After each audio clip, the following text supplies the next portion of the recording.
Welcome back, readers, or should I say bleeders, for this trilogy. It's Shocktober, and I'm your scarator. I'm wearing only my spookiest screen printed t shirts and reading you some Brothers Grimm. We're going to have a trilogy of spooky stories. So turn the lights out and put a flashlight beneath your face. There was once a miller who had a beautiful daughter, and as she was grown up, he was anxious that she should be well married and provided for. He said to himself, I will give her to the first suitable man who comes and asks for her hand. Not long after, a suitor appeared. And as he appeared to be very rich, and the miller could see nothing in him with which to find fault, he betrothed him to his daughter. But the girl did not care for the man as a girl ought to care for her betrothed husband. She did not feel she could trust him, and she could not look at him nor think of him without an inward shudder. One day he said to her, You have not yet paid me a visit, although we have been betrothed for some time. I do not know where your house is, she answers. My house is out there in the dark forest, he said. She tried to excuse herself by saying she would not be able to find the way thither. Her betrothed only replied, You must come and see me next Sunday. I have already invited guests for that day, and that you may not mistake the way I strew ashes along the path. When Sunday came, and it was time for the girl to start, a feeling of dread came over her, which she could not explain. And that she might be able to find her path again, she filled her pockets with peas and lentils to sprinkle on the ground as she went along. On reaching the entrance to the forest, she found a path strewn with ashes, and these she followed, throwing down some peas at either side of her every step she took. She walked the whole day until she came to the deepest, darkest part of the forest.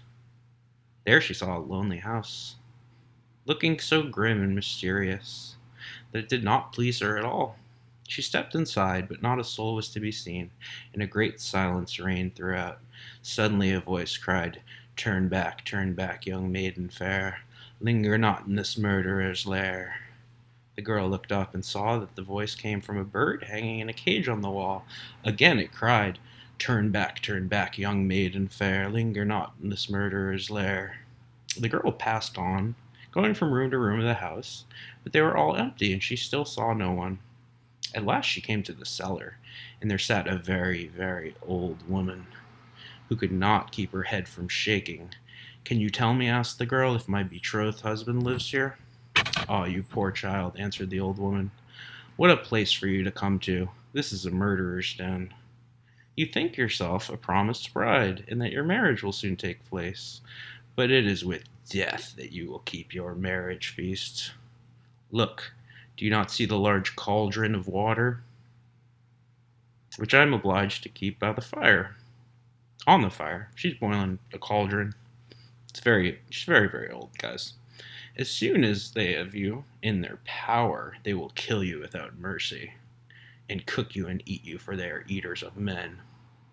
If I do not take pity on you and save you, you would be lost. Thereupon the old woman led her behind a large cask, which quite hid her from view. Keep as still as a mouse, she said. Do not move or speak, or it will be all over with you. Tonight, when the robbers are asleep, we will flee together. I've been waiting a long time for an opportunity to escape. The words were hardly out of her mouth when the godless crew returned, dragging another young girl with them. They were all drunk, paid no heed to her cries and lamentations. They gave her wine to drink, 3 glasses full, one of white wine, one of red, and one of yellow. And with that, her heart gave way and she died. Then they tore her dainty clothing, laid her on a table, and cut her beautiful body in 2 pieces, and sprinkled salt upon it. The poor betrothed girl crouched, trembling and shuddering behind the cask, for she saw what a terrible fate had been intended for her by the robbers. One of them now noticed a gold ring still on the little finger of the murdered girl, and as he could not draw it off easily, he took a hatchet and cut off the finger. But the finger sprang into the air, and fell, behind the cask, into the lap of the girl who was hiding there.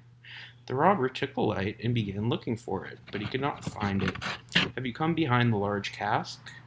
said one of the others. But the old woman called out, "Come and eat your supper. Let the thing be till tomorrow. The finger won't run away." "The old woman is right," said the robbers, and they ceased looking for the finger and sat down.